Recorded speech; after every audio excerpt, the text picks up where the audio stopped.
Sur instruction du gouvernement, le gouverneur de la région de Tawa a tenu une réunion avec tous les directeurs régionaux de l'administration publique ce vendredi 19 août 2022 portant sur l'interdiction de l'achat du carburant fraudé pour tous les matériels roulants de l'État.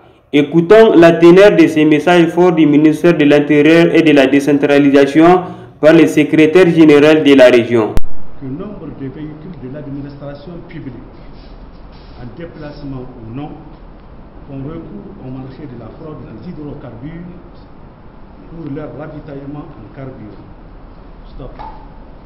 Cette pratique du genre nouveau n'honore pas ses auteurs et ternit l'image de notre administration publique. Stop.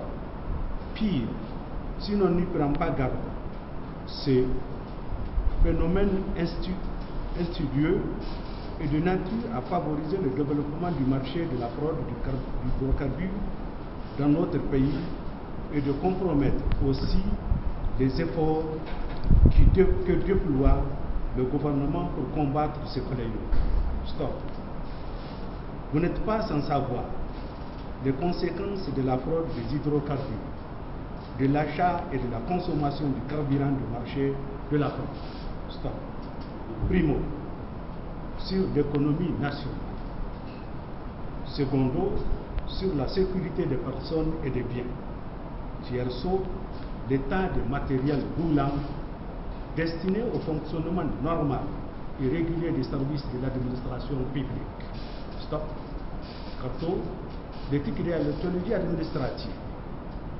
En tout état de cause, vous instruire des réceptions du premier message, de prendre toutes les dispositions utiles et nécessaires adaptées pour informer, sensibiliser vos services administratifs et au-delà de populations de vos ressorts de compétences sur le caractère néfaste de la fraude des hydrocarbures, de l'état et de la consommation du carburant du marché de la fraude. Stop.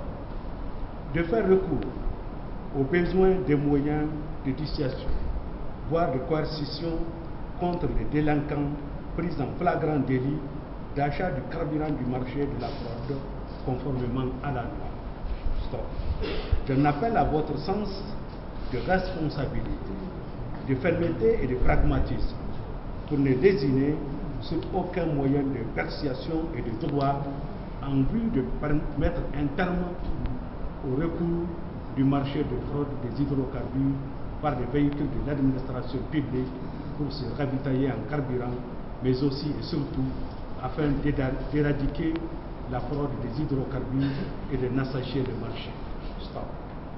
J'attache une importance toute particulière au respect de la présence qui ne saurait souffrir d'atternement, de négligence, encore moins de laxisme. Stop.